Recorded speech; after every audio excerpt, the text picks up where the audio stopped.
L'humanité a été créée il y a plus de 5000 ans. Pourtant, les hommes n'ont jamais cessé de faire apparaître de nouvelles choses, de nouveaux concepts, de nouvelles inventions. Chaque jour, de nouvelles idées émergent de partout et des gens de toutes catégories.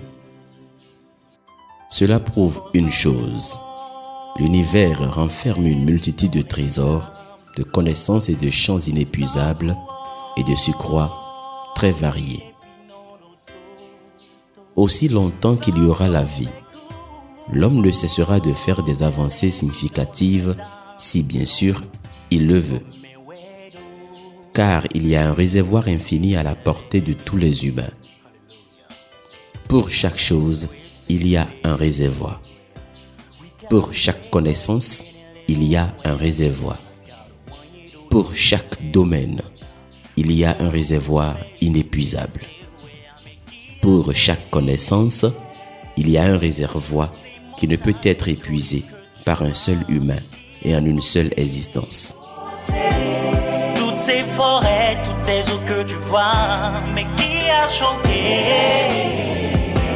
cette chanson que tu es en train d'écouter? Un Dieu vivant, oui, un Dieu là. Aussi longtemps que le mouvement existera dans l'univers, il ne saurait avoir un arrêt de la source illimitée qui alimente l'univers et l'humanité. Ce qui est intéressant de savoir est que cette source est disponible pour tout le monde, peu importe le statut, le sexe, l'âge, la race, la religion, et ce dans une même proportion. Malheureusement, elle n'est pas accessible à tout le monde. Il faut en effet un pas supplémentaire, l'effort personnel. Cet effort personnel appelle à l'action et se résume en 3 choses, à savoir demander, chercher et frapper.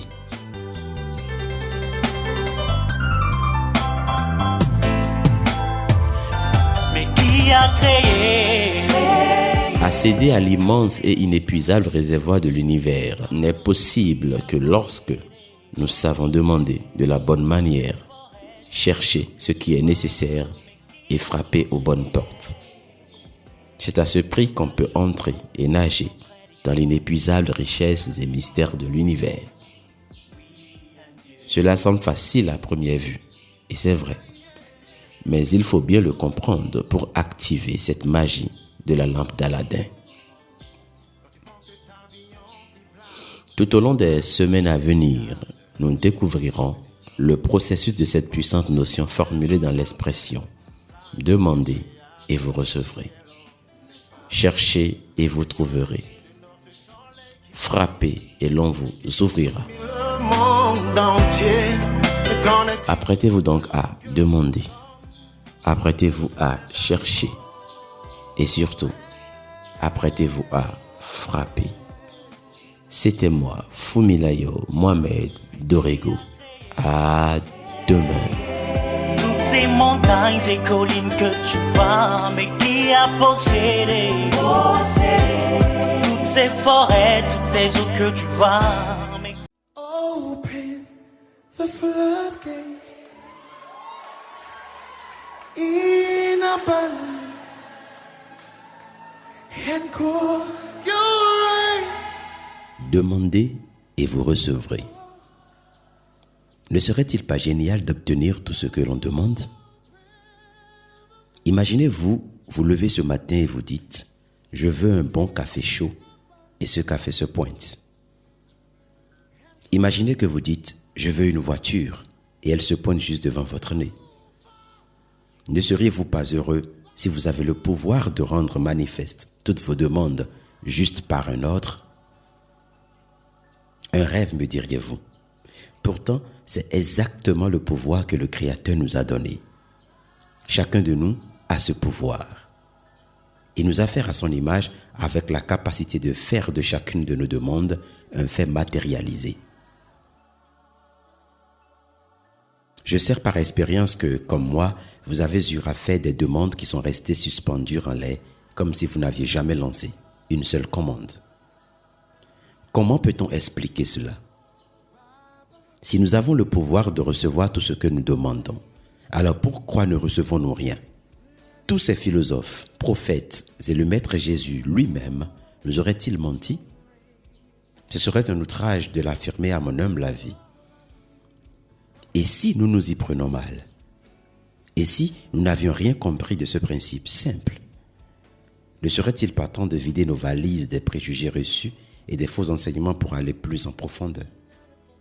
En tout cas, je vous invite à le faire. J'ai pu constater qu'avant de faire une demande à l'univers, il y a des prérequis. Pour me faire clair, je prendrai 2 exemples. Il y a 2 ans, je suivais un prédicateur qui a dit une phrase simple. Toutes les grandes inventions ont été faites par les chrétiens. Personne, s'il n'est spirituel, ne peut accomplir quelque chose d'extraordinaire pour l'humanité. Cela a interpellé ma conscience. Pour quelqu'un à qui on a chanté que la politique et la religion ne peuvent aller de pair, je me suis dit, comment c'est possible?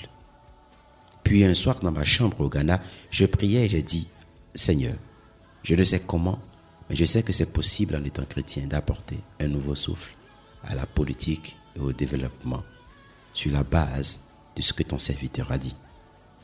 Alors, aide-moi à sortir de nouveaux concepts et une nouvelle manière de faire les choses, selon toi. À ma grande surprise, tout ce dont j'avais besoin les jours suivants était là, déjà à ma disposition. J'avais une collection de plus de 2000 documents sur mon disque dur qui renfermait énormément d'informations sur l'histoire de plusieurs civilisations et le témoignage du spirituel qui était nécessaire à la bonne politique. Je rappelle que ces documents étaient à ma disposition depuis plus de 7 ans. Et chaque jour, je passais à côté pour ne lire que ce qui m'intéressait.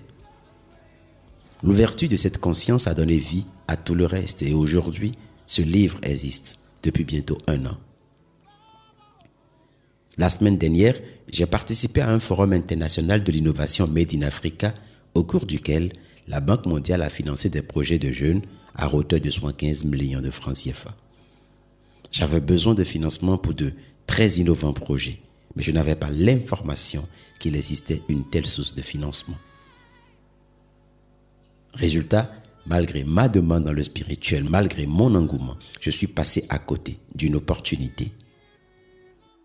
De ces 2 exemples, je peux vous enseigner aujourd'hui un point clé de la demande qui peut être exaucé. Vous ne pouvez demander que ce que vous savez. Vous savez, un savoir est différent d'une information. Le savoir dépasse de loin la connaissance. Il suppose en effet le vécu. Vous ne pouvez pas demander ce que vous n'avez pas ressenti intuitivement. Et c'est cette expérience qui vous donne une avance et une certitude quant à l'obtention de votre demande. Vous ne pouvez pas demander le mariage alors que vous ne savez rien du mariage. Il vous faut approcher ceux qui vivent en couple, apprendre à faire comme eux, le ressentir au fond de vous avant de formuler votre demande. Une telle expérience vous donne la capacité de croire que c'est possible. Vous ne pouvez pas vouloir votre propre entreprise alors que vous ne connaissez rien d'une entreprise. Il faut aller savoir et parfois vivre des expériences sur des entreprises pour toucher la réalité du doigt. Vous ne pouvez pas demander à avoir une voiture alors que vous n'avez même pas le permis. Vous devez faire une expérience concernant cette voiture. Allez vous asseoir tout au moins dans la voiture, touchez le volant, ressentez la joie que vous dégagerez quand vous en serez le propriétaire. Le drame est que trop souvent les humains désirent une chose sur les lèvres, mais doutent dans leur cœur parce qu'ils ne le ressentent pas. Une demande dans ces conditions ne sera jamais exaucée. Et ce doute est simplement la peur du nouveau, de l'inconnu. Quand on fait l'expérience du savoir, tout au moins, ce doute disparaît pour laisser la place à la certitude du possible. Ce n'est qu'une chronique, je vais m'arrêter là pour continuer plus tard. C'était moi, Fumilayo Mohamed Dorego. À demain.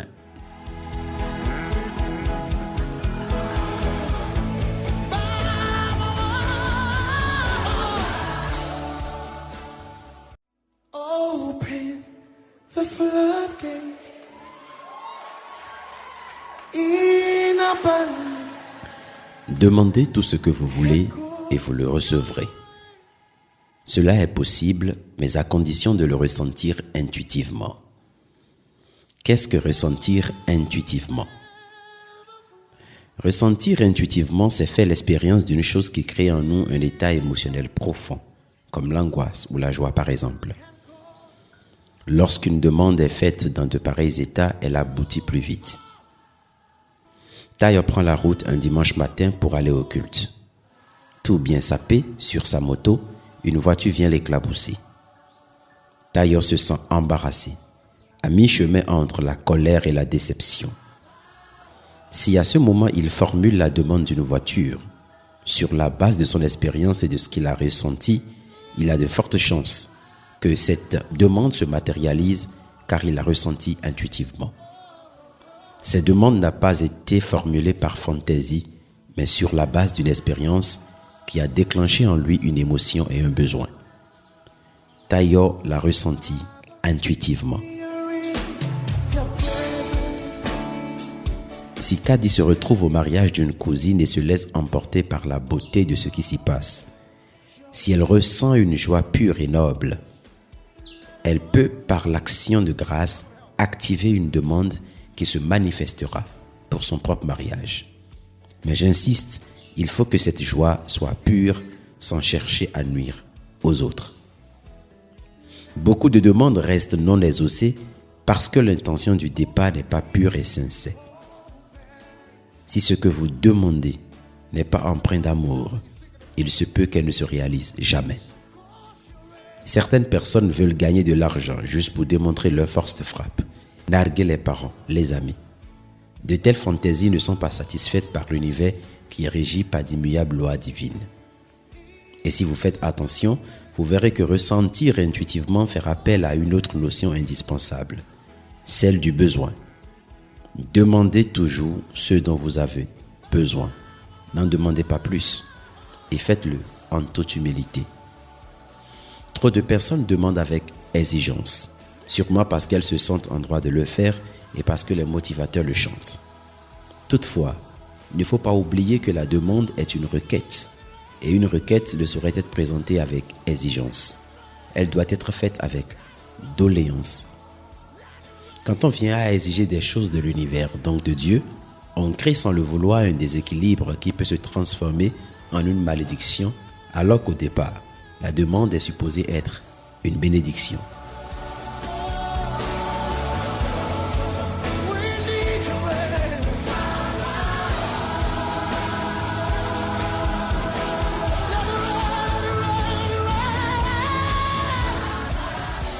Quelque chose vous tient-il à cœur en ce moment présent? Avez-vous des désirs brûlants en vous? Il vous suffira juste de formuler votre doléance et de la soumettre à l'univers. Il se chargera de vous donner ce que vous voulez. Vous pouvez préparer et écrire sur une feuille ce que vous voulez, comme nous l'enseigne le développement personnel classique. Mais cela n'aura pas la force de ce qui est ressenti en vous. Calmez-vous et ressentez d'abord au fond de vous ce désir, ce sentiment, ce besoin, ce vide avant de formuler votre demande. Elle aboutira plus vite. Vous n'avez pas besoin de forcer ou de créer ces événements vous-même. Ils viendront naturellement. Vous saurez ainsi le bon moment pour faire monter rapidement vos demandes et avoir des réponses. Encore qu'il faut que votre demande respecte certaines conditions et j'en parlerai demain. En attendant, rendez grâce pour chaque chose. Sachez, pour résumer, qu'il faut demander ce que vous savez, ce que vous avez ressenti intuitivement. Demandez ce dont vous avez besoin et demandez avec doléance et non avec exigence. Portez-vous bien. C'était moi, Fumilayo Mohamed Dorego. À demain. Baba, we are in your presence. Let it rain. Oh, your rain. Let it fall on me. Come help me. Open the floodgates in abundance.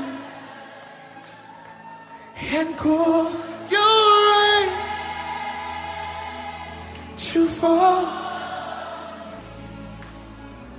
Open the floor. Admettons que vous voudriez soumissionner pour un appel d'offres ou postuler pour une demande de financement. Ne pensez-vous pas qu'il y aurait un canevas à suivre? Si vous avez déjà fait de pareilles choses, vous savez bien sûr qu'il y a toujours une ou des exigences. Et c'est normal. On ne peut recevoir quelque chose qu'en se conformant aux conditions de celui qui veut donner. Il en va de même lorsque l'homme doit faire une demande à l'univers. Vous devez vous conformer aux exigences de l'univers. Comme toute demande, il y a la question du fond et de la forme. Je peux dire brièvement, sans me tromper, que le fond a été abordé depuis 3 jours. Je suis conscient qu'il est un peu condensé, mais comme toujours, vous pourrez avoir à la fin du mois un guide beaucoup plus détaillé sur la question. Ma chronique de ce jour se penche sur la forme de la demande qui peut être exaucée.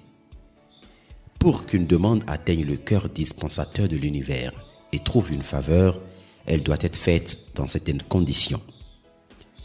La première, il faut une demande claire et précise. Ne vous contentez pas de dire « je veux une voiture », mais dites le genre de voiture que vous voulez.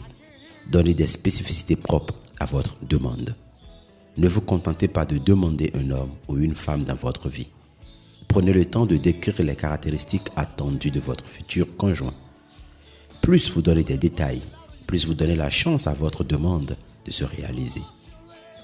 Quand vous savez ce que vous voulez, vous serez en mesure de jauger les opportunités qui se présenteront à vous. La vérité est que lorsqu'une demande est faite, Dieu vous répondra par des occasions ou des connexions humaines. Ça peut venir d'un film, d'une chanson, d'une simple discussion avec une connaissance, etc. Et là, il est très facile de passer à côté de l'opportunité si le champ d'action n'est pas délimité. Le grand problème cependant à ce niveau est comment faire pour être spécifique dans ce que l'on ressent intuitivement. Et ma réponse est, c'est inutile de l'être dans de pareils états. Faites votre demande en état de ressenti profond, puis ensuite, par le biais de la parole, donnez les détails qui vont avec. Admettons qu'un homme se saoule et bat régulièrement sa femme. En plus de tout cela, il lui est infidèle. Si un soir, lors de son injustice envers sa femme, celle-ci fait remonter le ras-le-bol vers Dieu, non en accusant ni Dieu ni son mari, mais souhaite plutôt un changement pour ce dernier, cela sera très vite pris en compte par les anges. Mais cette femme, dans les secondes d'après et souvent dans ses prières ultérieures, doit avoir à cœur les détails de ce qu'il attend de ce nouveau mari, tant désiré. Une deuxième condition est une demande faite à l'affirmatif. La négation a tendance à accentuer ce que nous rejetons, ce que nous ne voulons pas. Or, l'affirmation nous projette dans le vouloir et le rêve que nous souhaitons. Le système humain comprend sur la base des images que le renvoient soit nos pensées, soit nos paroles. En utilisant la négation, trop souvent, les images négatives s'amplifient. Or, tout ce que rumine l'esprit donne plus de présence à cette chose. Une troisième condition, la demande doit être faite en conformité à la volonté de Dieu, c'est-à-dire conforme aux lois divines. Ne faites pas l'erreur de faire une demande dont le but serait de détruire, de séparer, de diviser, de se rebeller, de nuire. Que votre demande soit pour apporter plus de paix, plus de joie, plus de bonheur. Que votre demande ait pour seul but de faciliter la volonté de Dieu et non de s'y opposer. Si vous faites le contraire, non seulement votre demande ne sera pas exaucée, mais elle vous détruira, car selon les lois, l'homme récolte ce qu'il a semé. Et pour finir, faites votre demande avec assurance et foi. Et la foi est morte sans les œuvres, je vous rappelle. D'où les notions de chercher pour trouver et de frapper pour y avoir assez. Nous en parlerons les fois à venir. D'ici là, portez-vous bien. C'était moi, Fumilayo Mohamed Dorego.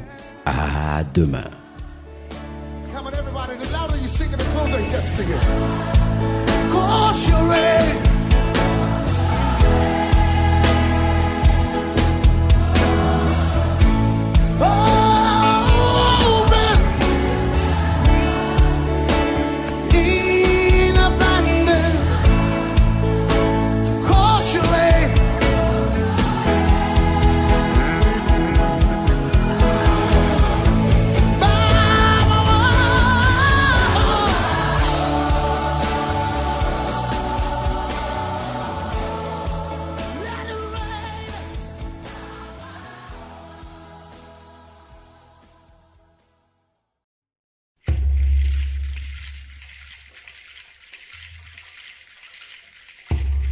Il était une fois un jeune garçon qui devait devenir le roi du plus grand empire au monde.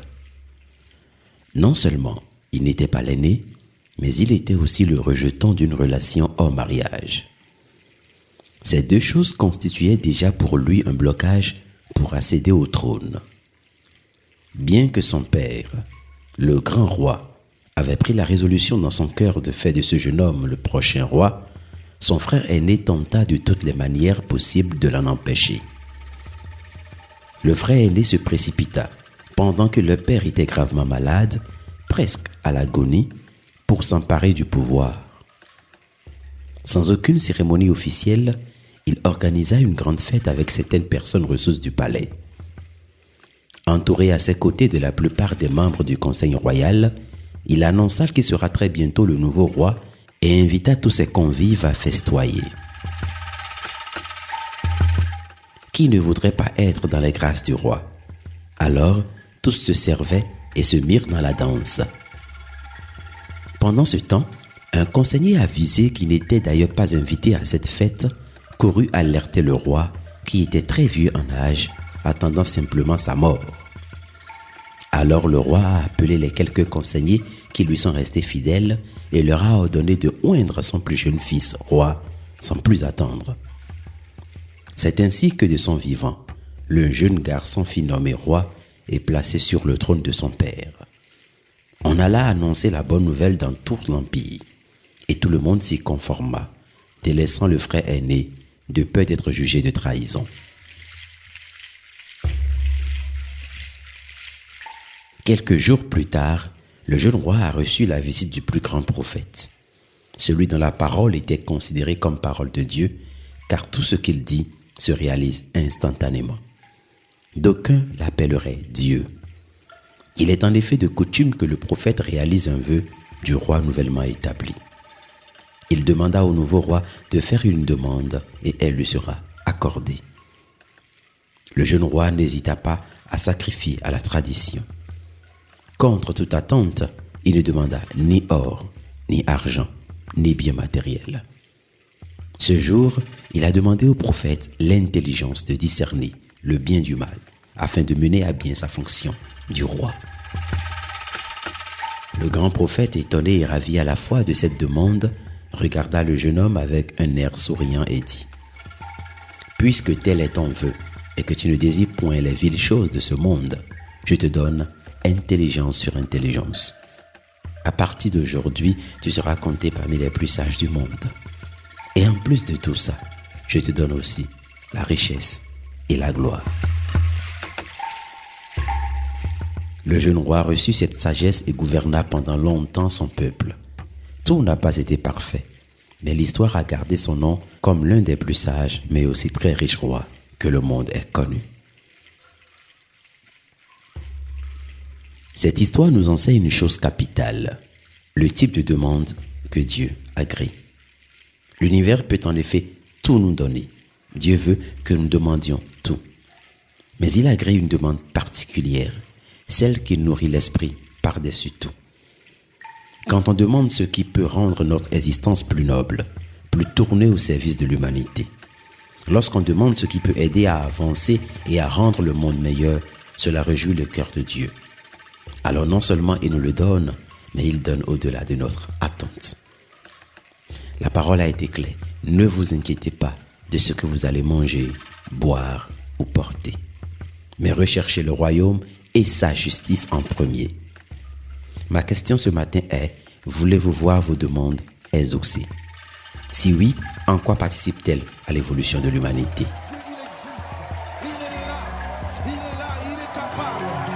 Si tu crois que tu es capable de te délivrer, lève la main et témoigne qu'il est capable. La voiture que tu désires tant, toi qui m'écoutes, te rendra-t-elle plus productif et plus serviable dans ta mission? Si oui, elle te sera donnée. L'enfant que tu cherches tant, à quoi servira-t-il? Juste pour te consoler, ou bien tu comptes lui donner une meilleure éducation afin qu'il fasse une différence dans sa génération? Désires-tu simplement un enfant ou veux-tu un génie, un artiste, un illuminé au service de l'humanité? Si ton désir est de donner vie à un enfant qui sera au service de l'humanité, tes entrailles porteront des fruits, même si la médecine te déclare stérile. Tout ce qu'il dit, il fera. Il accomplira. L'argent que tu cherches tant, servira-t-il à faire avancer l'humanité? Aidera-t-il des vies, des familles, des nations? Contribuera-t-il au développement? Si le désir c'est de rendre service, de soulager l'existence des autres, alors tout peut être donné. Tu créeras cette entreprise qui bouillonne en toi. Ici, je m'arrêterai. Pensez aux motivations de votre cœur et faites des demandes justes. Ainsi, quand vous connaîtrez le processus de chercher et de frapper, vous pourrez tout obtenir. C'était moi, Fumilayo Mohamed Dorego. À lundi.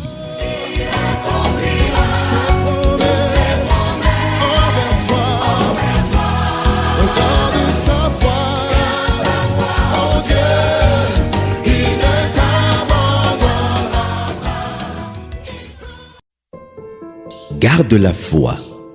Garde la foi que tout ce que tu demandes, tu le recevras. Garde la foi. Garde la foi que tout ce que tu veux finira par se présenter à toi. Garde la foi. Garde la foi que ce que tu cherches sera trouvé. Garde la foi. Garde la foi que l'aide que tu désires te sera toujours accordée. Garde la foi. Crois en toi et crois en ton Créateur. Crois en ce qui t'entoure. Crois en la vie. Crois en ton réveil. Crois en tes pensées. Crois en tes actions. Crois en ce jour et crois en tous les autres qui viendront. L'un d'eux te révélera ce que désire ton cœur, pourvu que tu ne lâches pas. Mon fils, ma fille, garde la foi. Dans la tempête, garde la foi. Même si tu es secoué de tous côtés, sache que c'est seulement les grands arbres, ceux qui sont élevés ou qui possèdent beaucoup de branches qui sont secoués. Mais quelle que soit la force de la tempête, aussi longtemps qu'ils tiennent dans le sol, aussi longtemps que leurs racines restent solides, jamais ils ne peuvent être détrônés. Alors, garde la foi. Enracine-toi dans la foi, mais de grâce, ne reste pas couché. Lève-toi.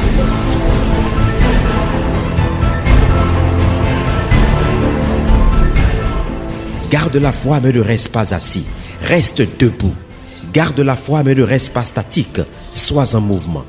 Garde la foi, mais ne sois pas conformiste. Apprends à innover. Garde la foi, mais ne reste pas accroché au passé. Reste focalisé sur le futur. Garde la foi, mais ne reste pas limité. Garde à l'esprit qu'il y a toujours une possibilité. Garde la foi, ma fille.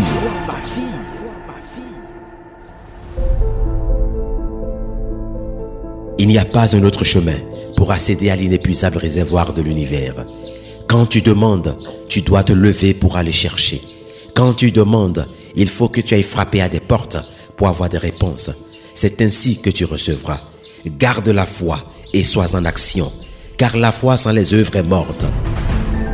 Alors, lève-toi, agis, fouille, ne laisse nulle part où ta main ne passe et repasse.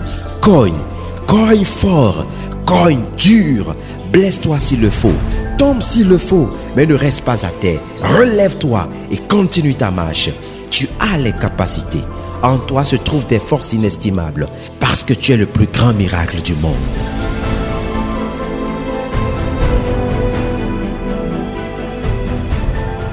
Miracle né pour accomplir des miracles. Ne laisse pas ta vie se résumer au boulot, ou manger, dormir et produire des enfants. Accouche le miracle qui est en toi. Pousse et libère la bénédiction qui est en toi. Tu peux avoir mal, mais garde la foi. Garde la foi. Garde la foi. C'était moi, Fumilayo Mohamed Dorego. À demain.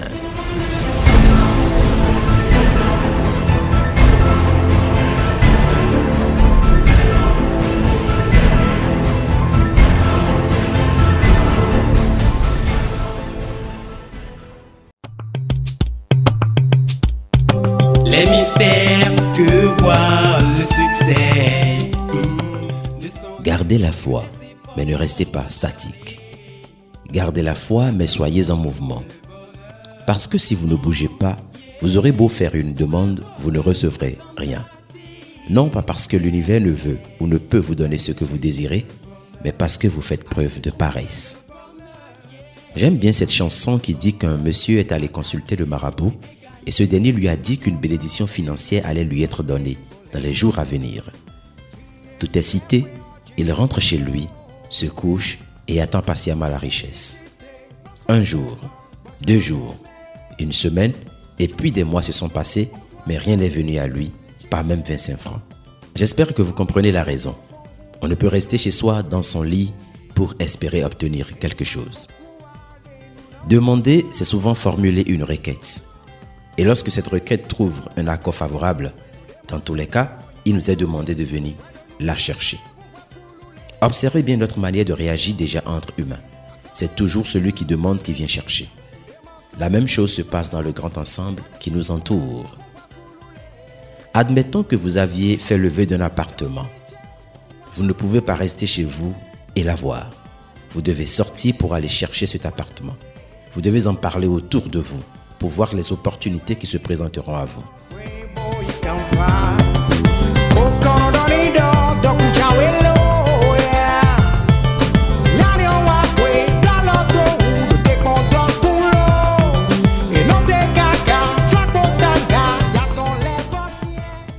Admettons que vous faites le vœu de vivre une belle vie à deux. Il est clair qu'une telle vie ne viendra pas à vous en étant dans votre lit, dans votre chambre ou seul dans votre maison. Vous devez sortir pour faire des rencontres. Et mieux, vous devez agir comme si cette vie était déjà une réalité. Vous devez commencer par vivre une belle vie, à vous déjà tout seul, en apprenant et en vous exerçant. C'est ça la notion de chercher. Chercher, c'est aller trouver les opportunités, les informations, les réponses qui rendront effective notre demande. À partir du moment où nous sommes convaincus que ce que nous avons demandé est noble et possible, nous devons mettre notre foi en action, en allant chercher les nécessaires pour le rendre effectif. On le peut, qui ne joue pas ne gagne pas, oui c'est vrai. Prends ton courage, hey vas-y fonce, ne croise pas les bras comme ce paresse, hey qui attend. La raison pour laquelle beaucoup trouvent leur demande insatisfaite, c'est qu'ils attendent qu'elle tombe du ciel comme la pluie. Jamais ce ne serait le cas. L'univers est régi par des règles bien données. Vous devez faire le pas pour aller chercher. Alors, quelle est votre demande? Où pourriez-vous la trouver? Que vous faut-il pour l'avoir? Y a-t-il des conditions en amont? Répondez à ces questions. Formulez des hypothèses. Présentez-vous les difficultés et imaginez les solutions ou allez chercher les solutions pour contourner les barrières. Si la caravane de la réussite a été possible dans les 12 départements du Bénin, je peux vous garantir que j'ai utilisé cette méthode que je vous enseigne aujourd'hui. Si mon livre est aujourd'hui disponible, je n'ai fait qu'employer cette même méthode. Et si vous me suivez tous les matins, c'est aussi la même méthode que j'applique chaque jour que Dieu fait. À vous maintenant de l'appliquer. Alors, brisez le statu quo et allez chercher ce qu'il vous faut. Il est à votre portée. Il vous attend. Il n'attend que vous.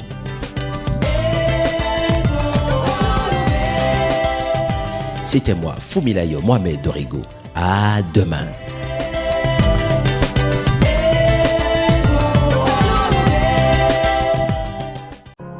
You're broken down and tired. Demandez et l'on vous donnera. Cherchez et vous trouverez. Et frappez, l'on vous ouvrira. Nous voilà à la dernière étape. Frappez et l'on vous ouvrira.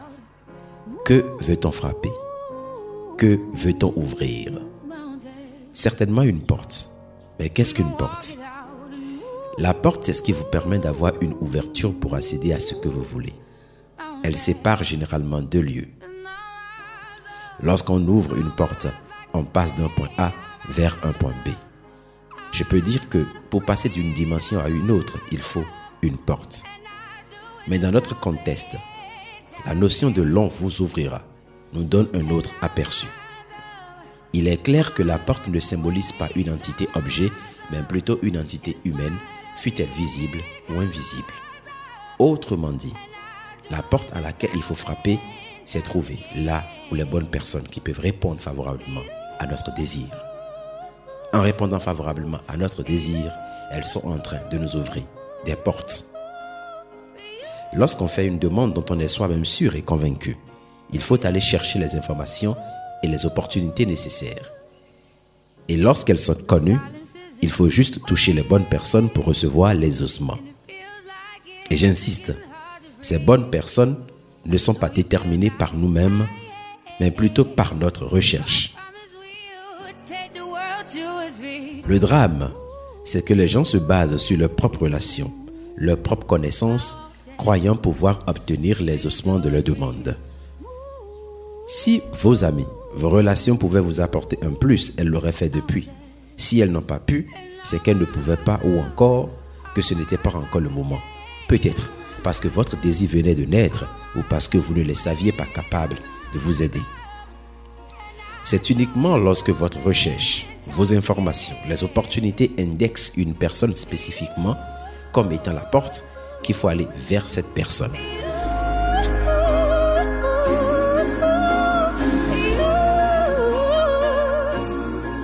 Et quand vous frappez à une porte, généralement, la question « Qui êtes-vous » vous est posée.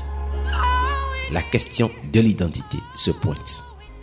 Comprenez donc, quand bien même vous aurez tout fait, la vie vous testera afin de s'assurer que vous savez ce que vous voulez, que vous la voulez vraiment et que vous avez les bonnes informations.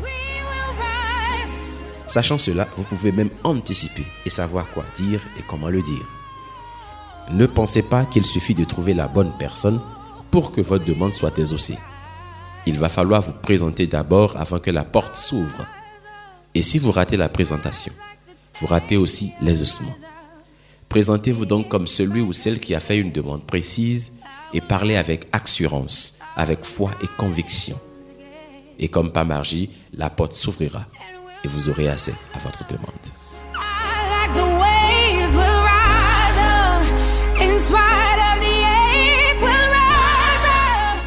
Cette série nous enseigne 3 choses fondamentales que j'aborderai demain avec à l'appui un cas pratique que j'ai expérimenté cette semaine.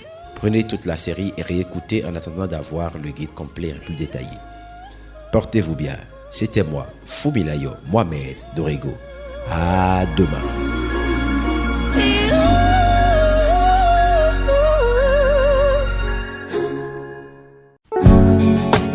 Et si on récapitulait? Comment faire pour accéder au réservoir inépuisable de l'univers? La réponse est simple. Il faut juste faire la demande d'y accéder et vous recevrez un accord favorable si cette dernière respecte les normes. Mais entre la demande et la réception, il y a un processus que vous connaissez déjà. Je vous invite à réécouter les audios précédents sur le thème et vous comprendrez mieux. Si vous venez de nous rejoindre, malheureusement, vous ne pourrez que payer le coffret. Aujourd'hui, je vais essayer dans un cas pratique de nous conduire au travers de ce processus. Comme exemple, je prendrai comme demande mon désir d'agir pour préserver la jeunesse des musiques et clips malsains. Tout part de la demande. Comment est-elle née? Et qu'on ne tiendrait peut-être plus longtemps dès lors qu'on arrive. Je parcourais les statuts de mes contacts fortuitement quand je suis tombé sur des chansons qui ont créé en moi une sainte colère. De cette colère est née spontanément dans mon cœur la nécessité de faire une ou des actions pour mettre fin ou réduire ce phénomène. En conformité avec mes chroniques précédentes, vous verrez que ma demande respecte les normes. Toutefois, elle était trop vaste et pas spécifique. D'où le travail complémentaire après avoir ressenti intuitivement ce besoin. Le travail de la méditation. En y méditant, je suis arrivé à me poser des questions qui ont débouché sur plusieurs actions. Et comme ma demande doit être spécifique, j'en ai choisi une seule, celle d'adresser une lettre au président de mon pays, le Bénin, tout en m'assurant qu'il ait vent de cette lettre. Mon désir était si fort que le soir même, je suis resté jusque tard dans la nuit pour écrire la lettre, ne sachant comment la lui envoyer et surtout avec quels moyens. Je faisais donc déjà preuve de foi, facteur pour déclencher le processus de réception. Je me suis mis à chercher comment je peux, vu que c'est ma toute première fois. Dans mes recherches, je me devais de me rapprocher de ceux qui avaient cette expérience. Et c'est là que j'ai su que je pouvais écrire une lettre ouverte qui sera directement publiée par les médias. N'ayant pas assez de connaissances dans les médias, il fallait aussi en chercher. Et il fallait aussi une lettre bien écrite, sans faute. Je m'étais mis à l'œuvre, sans moyen, dans un combat. Puis, en l'espace de 2 jours, j'avais toutes les informations et tout était prêt. Bien que les situations environnantes n'étaient pas reluisantes pour moi, bien que tout semblait me montrer que je ne pouvais pas mener un tel combat en ce moment, parce que j'avais des urgences familiales, j'ai tenu bon. Et quand j'ai eu les contacts de quelques hommes de médias, je me suis dit, comment je fais sans moyens? Au-dedans de moi, il y avait cette voix qui me disait, ce n'est pas ton problème, fais ta part.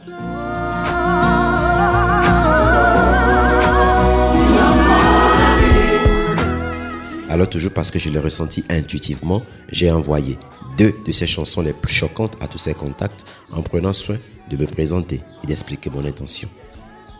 La plupart des réponses étaient spontanées et favorables, même si d'autres exigeaient de l'argent avant d'exaucer ma demande. Tout en restant vrai, j'ai expliqué ma situation et c'est ainsi que 2 quotidiens qui ne m'ont rien demandé ont spontanément publié cette lettre dont vous avez eu copie hier. Le reste, je ne vous dis pas, mais ça suit son cours et les retours sont positifs. Voyez-vous, aussi longtemps que votre demande sera noble et votre foi active, si vous persévérez, vous aurez votre exaucement. Cela peut être spontané à force de répéter l'exercice pour d'autres demandes. Il faut juste comprendre et maîtriser le processus. Pour finir, cette série nous enseigne 3 choses importantes. La nécessité de savoir ce que l'on veut et ce que l'on vaut, la nécessité de se bâtir un système de pensée solide et un mode de vie propre à soi, et pour finir, la nécessité de savoir s'entourer de bonnes relations, capables d'être des portes d'accès à nos trésors. Merci de me recevoir chez vous. C'était moi, Fumilayo Mohamed Dorego. À demain. Dis-leur que le ciel les entend, dis-leur que la chance les attend pour qu'ils rêvent encore. L'enfance spectaculaire de Thomas Edison, inventeur de la lumière, de la photographie et de plusieurs autres appareils. Un jour, Thomas Edison vient de l'école et donne une enveloppe à sa mère. Il dit que son maître lui a remis ce papier en disant « Donne ceci à ta mère ». Sa mère a ouvert l'enveloppe et a lu le papier qui s'y trouvait. Après la lecture, ses yeux étaient remplis de larmes. Thomas lui demande avec insistance ce qui était écrit dans la lettre. Elle lui relit tout à haute voix. « Votre enfant est un génie. Cette école est trop petite pour lui et nous n'avons pas assez de ressources ni assez d'enseignants compétents pour l'éduquer. Pardonnez madame, éduquez-le vous-même. »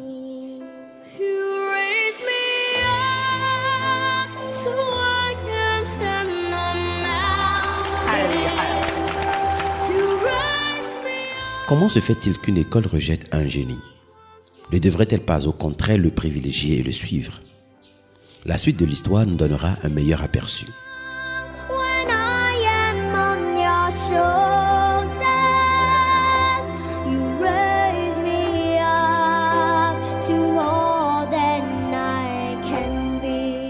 Après plusieurs années, Thomas avait perdu sa mère et était devenu lui-même un des plus grands inventeurs du monde. Un jour, lorsqu'il était en train de fouiller ses anciens effets familiaux, il découvre un papier plié dans l'angle d'un vieux tiroir. Il le prend, le déplie et lit ceci. « Votre enfant est un malade mental, un grand taré. Nous n'allons plus l'accepter à venir à l'école. » Ce papier était en effet le même qu'il avait transmis à sa mère de la part de son maître il y a des années en arrière. Après lecture, Thomas a dû pleurer pendant des heures. Il écrit plus tard dans son livre de mémoire, Thomas Alva Madison était un enfant taré qui, par l'héroïsme de sa mère, est devenu le génie du siècle.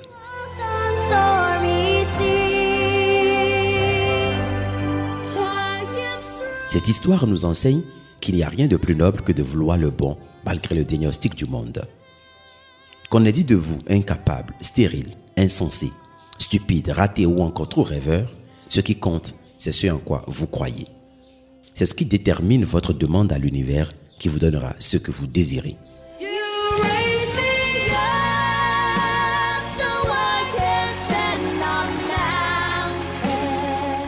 La maman de Thomas Edison, en pleurant ce jour, ne s'apitoyait pas sur elle-même. Ce n'étaient pas des larmes qui acceptaient la conclusion du maître ici, qui est considéré comme l'expert. Mais au contraire, elle soumettait son angoisse à la sagesse de la providence divine. Je puis l'entendre dire, « Seigneur, aucune de tes créatures n'est tarie, et je suis sûr que tu feras de mon fils un héros. » Voilà pourquoi elle a donné une réponse héroïque à son enfant. Et lorsque celui-ci y a cru, la maman avait reçu instantanément l'exaucement de sa demande. Le reste n'était qu'une question de temps pour que cela se manifeste, pour que cela devienne visible. Quand vous faites une demande dans un profond état d'angoisse sans vous apitoyer, ou quand vous la faites dans un état élevé de joie et d'action de grâce, vous recevez votre demande instantanément.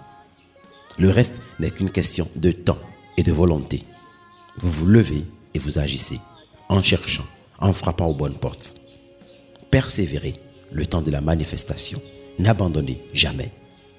Que vos demandes soient nobles et surtout, croyez en ce qui est dans votre cœur et non en ce que le monde dit. C'était moi, Fumilayo Mohamed Dorigo. À lundi.